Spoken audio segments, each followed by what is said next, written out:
The chamber of 1,000 species vibrated with translated voices and layered gravities. Light bent through prisms of alien design, painting the council ring in shifting colors of authority. Humanity's envoy stood alone within it, unarmored, unadorned, watched like a minor curiosity. Ancient empires measured their ages in star cycles and extinction events, and to them humanity was a brief spark. Data scrolled above the floor recounting human industry, population, fleet tonnage, casualty tolerance. The numbers provoked amusement. They had seen primitives before. They had watched firewielders beg. They had harvested worlds that still prayed to magnetic storms. To the Council, humanity was just another passing noise in a very old universe. Observers catalogued facial tension, pulse variation, micro tremors, expecting weakness to leak through the species called human today. The presiding authority rose as gravity tightened, a deliberate reminder of who commanded the room. Its voice arrived inside 1,000 minds at once, sharpened for dominance, and stripped of uncertainty. It recited violations in ceremonial cadence: refusal to submit fleets, refusal to share strategic manufacturing, refusal to accept a protectorate that was conquest in all but name. The declaration followed without drama, because victory was considered inevitable. War status activated across 1,000 systems in one synchronized legal pulse. Around the ring, ancient powers transmitted approval and predictive simulations of swift collapse. The human envoy neither knelt nor protested. Silence unsettled them more than any threat could have. They mistook restraint for obedience, mistaken calm for surrender, and still no one in that chamber challenged the assumption they shared. Across human space the signal arrived without ceremony, without drama, without the language of fear. It contained only the legal timestamp, the issuing authority, and the declaration itself. Civilian traffic never stalled. Markets did not crash. Schools did not empty. There was no planetary broadcast filled with cries or speeches. Instead, dormant networks stirred beneath civilian bandwidth, invisible to foreign sensors. Shipyards sealed their light emissions. Logistics corridors reversed encryption keys that had waited decades for their turn. The galaxy saw no mobilization because the mobilization had never stopped. It had simply been folded into the rhythms of ordinary human life. Every factory shift change, every freight launch, every orbital adjustment now carried a second meaning known only to those already briefed. The declaration had merely aligned clocks at last. In the council chamber, analysts began revising their simulations within minutes, not from doubt but from habit. They projected casualty curves that vanished into insignificance, timelines that ended with human infrastructure repurposed for galactic benefit. Political envoys rehearsed phrasing for the eventual surrender document.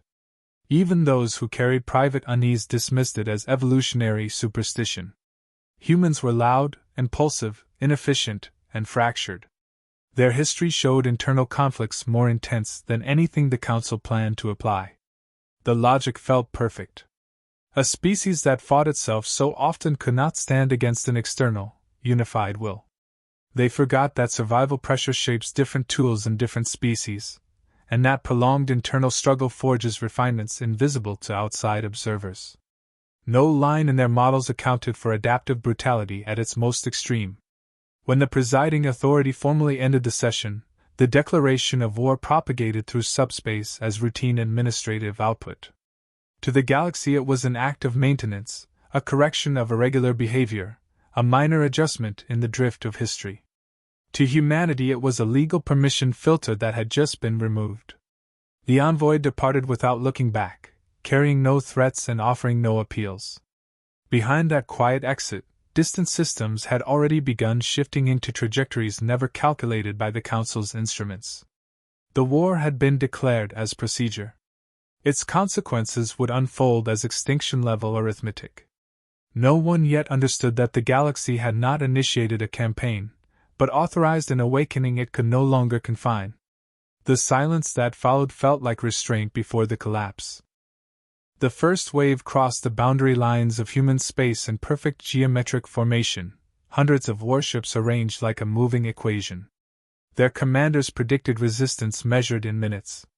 Automated bombardment schedules unfolded across tactical displays, assigning planetary targets by economic output rather than population. Orbital platforms guarding frontier colonies went dark under synchronized fire. Cargo convoys vaporized before distress signals cleared their antennas. The invasion unfolded with clinical speed, and the galaxy leaned forward to watch humanity's collapse begin. On human sensors, the advance looked like a flood of false stars. Civilian evacuation protocols activated automatically, yet the traffic was minimal. Merchant fleets altered course with calm precision. Industrial stations reduced visible power output and slipped into low-emission states. To foreign observers, it resembled shock.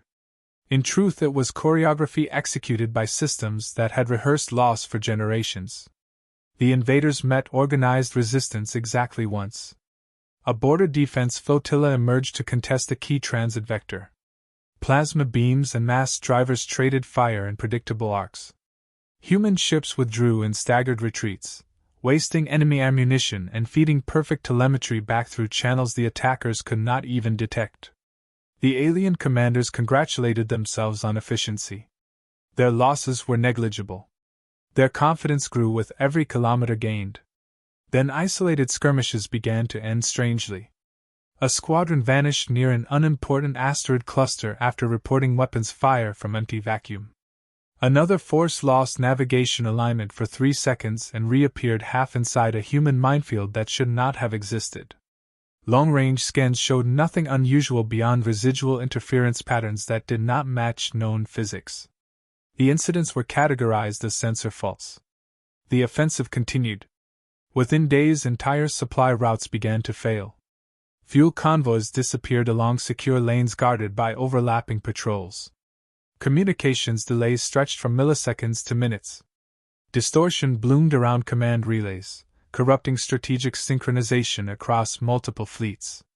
Ships started arriving at rendezvous points already annihilated by weapons fire with no signatures to trace. Crews watched friendly markers wink out faster than they could request confirmation. On human networks, the pattern was different. Losses mapped enemy logistics nodes like red veins beneath a translucent skin. Predictive models tightened instead of widening. Every retreat was paired to a disruption far beyond the visible front. Human commanders did not celebrate. They adjusted. Alien leadership convened emergency councils to explain delays that should not exist. They blamed frontier commanders for incompetence. They accused human saboteurs of impossible penetration. They dismissed the mounting anomalies as statistical noise that would average out once major population centers were seized. None of those centers had yet been reached. The deeper the fleets pushed, the more resistance thinned in ways that made no tactical sense. Defensive lines were abandoned just before encirclement, forcing overextensions into seemingly empty volumes of space. Temporary victories converted into logistical liabilities within hours. Ammunition consumption exceeded replenishment capacity. Crew fatigue registered at levels normally reserved for lost wars. Strange orders began appearing within invasion command structures, reused encryption keys copied from human patterns that no one admitted deciphering. A handful of alien vessels even withdrew under false confirmations that later proved fabricated from inside their own networks. Paranoia devoured discipline. By the end of the opening phase, the invasion still advanced on star charts. On reality, it was bleeding momentum through invisible wounds that refused to close. Humanity had shown nothing of its true weapons. It had only revealed its ability to make enemies misstep long before the killing began in earnest. The galaxy observed an invasion that remained undefeated on paper while privately drowning in uncertainty. The war that was supposed to be easy had already begun to feel wrong in ways no model could reconcile, and still no one yet understood why. The advance continued because retreat now felt more dangerous than forward motion into the unknown. The reversal began without announcement. Across volumes, the invaders believed empty, space folded and unfolded as hidden masses translated out of null drift. Human hulls appeared without drive flare, without warning beacons, without the electromagnetic signatures every doctrine relied upon. Thousands of ships resolved from darkness into firing solutions that already existed. Targets were not chosen in the moment. They had been selected years earlier. Alien command hierarchies fractured as contact reports arrived simultaneously from 100 fronts that should not have been connected. Fleets that shared no supply lines lost coordination at the same instant. Weapons platforms thought abandoned activated behind advancing formations. Human fire profiles shifted with predatory patience, stripping shields not by brute force but by frequency sculpting that learned faster than defenses could adapt. The first volleys were not overwhelming. They were precise, surgical, humiliating. Deep within human territory, distances the enemy thought secure, shipyards shed their concealment fields like falling skin. Frames larger than capital ships rotated into open space, entire skeletal armadas completing final assembly in vacuum that had masked them for decades. Civilian traffic corridors inverted into military launch rivers. Every freight signature the attackers had catalogued became a carrier group in revelation. The mathematics of human industry finally stood exposed, and it exceeded even their own projections. Entire battle lines inverted. What had been a probing assault became a collapsing wedge as trapped fleets discovered that retreat vectors no longer led anywhere safe. Human formations moved with layered intent, allowing escape only where it ceded deeper penetration into overlapping kill volumes. Enemy admirals issued commands that arrived after their ships were already dead. Predictive systems failed because the predictions had been anticipated and bent into useless curves. They learned then that humanity had never optimized for range alone. Their weapons spoke across domains. Kinetic storms rode gravitational gradients. Directed energy tunneled through folded space. Autonomous strike clouds disassembled targets atom by atom, leaving power cores burning in naked vacuum. The invaders realized with dawning horror that many human platforms carried no crew at all. Loss meant nothing to machines that had been taught to hunt. On one shattered corridor, an alien dread formation attempted a last show of supremacy. Its firepower eclipsed anything it had yet faced. The human reply arrived as darkness swallowing the stars themselves. A field collapsed inward, pinning vessels against their own inertia. When normal space reasserted, only expanding debris marked where 1,000 warships had existed seconds earlier. The signal reached command echelons across light minutes of distance, and morale broke in pieces too small to recover. Humanity did not broadcast threats. It transmitted proofs. Every strike carried telemetry encoded for interception, showing precisely how each defense had been neutralized. It was education delivered at weapon speed. Panic spread faster than information had ever traveled before. Fleets began scattering not under orders, but under instinct. The galaxy finally saw the full outline of the force it had dismissed. This was not a civilization that improvised war when provoked. This was a species that had architected extinction as a contingency, then hidden it under commerce, exploration, and polite diplomacy. The declaration of war had been processed not as an insult, but as a long-delayed input completing an equation already waiting for its final value.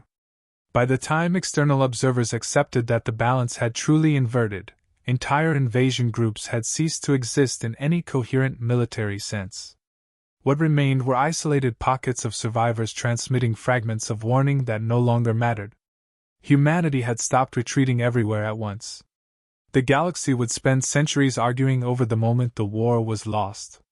In truth, it ended the instant humanity chose to reveal what it had been pretending not to be.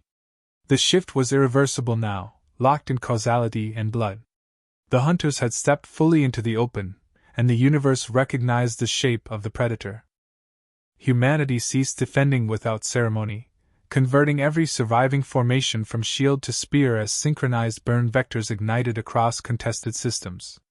The invaders discovered that forward motion no longer translated into progress, because human maneuver groups flowed past resistance instead of into it, isolating pockets with ruthless efficiency. What the galaxy had labeled a counteroffensive revealed itself as a migration of annihilation, advancing without pause, indifferent to borders, uninterested in bargaining, focused solely on removing every mechanism that allowed the war to breathe. Command nodes vanished first, not in spectacular explosions but in instantaneous erasures that left fleets blind inside hostile volumes of space. Communication relays folded under precision strikes time to nanosecond offsets, ensuring that no warning arrived before the damage was complete. Admirals attempted to fall back into formation only to find their own logistics stripped away behind them, fuel stores destroyed, repair lattices melted, resupply corridors converted into human-controlled kill chains. Where resistance concentrated, humanity did not meet it head-on but cored it from within.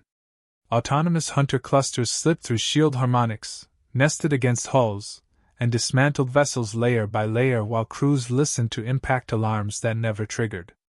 Entire task forces died in silence, their power grids drained into nothing, their weapons becoming scrap without ever firing a final shot. Planetary strongholds that once underpinned invasion momentum collapsed in cascading sequence. Orbital grids failed upward instead of outward, detonating defensive platforms into their own atmospheres. Ground armies found their skies empty one moment, and raining wreckage the next.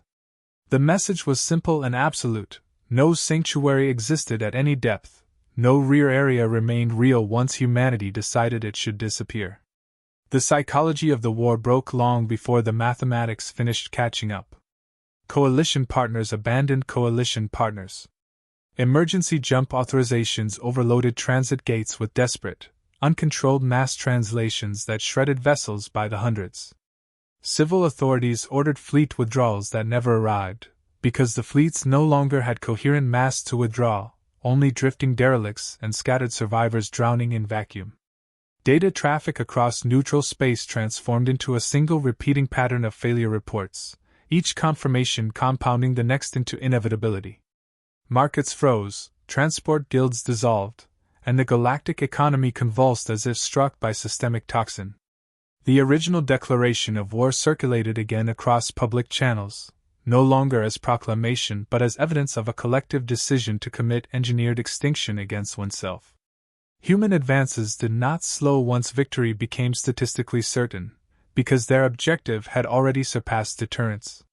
Systems that generated fleets were dismantled down to fabrication memory. Archives that stored command doctrine were purged until nothing remained that could teach another war how to begin. Humanity was no longer removing enemies from space. It was removing the future capacity to become one. The galaxy did not announce its surrender because there was no council left intact enough to speak for it, only fractured authorities issuing overlapping cease signals that arrived in empty space where fleets had once existed. Across former war zones, weapons fell silent not by treaty but by absence of targets, and humanity's advance decelerated only after the mechanics of resistance had been erased down to memory.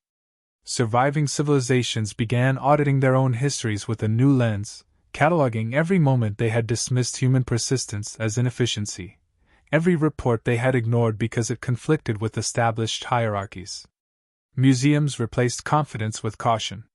Academies rewrote strategy from first principles around one core axiom that required no interpretation: never force humanity to decide that survival requires finality.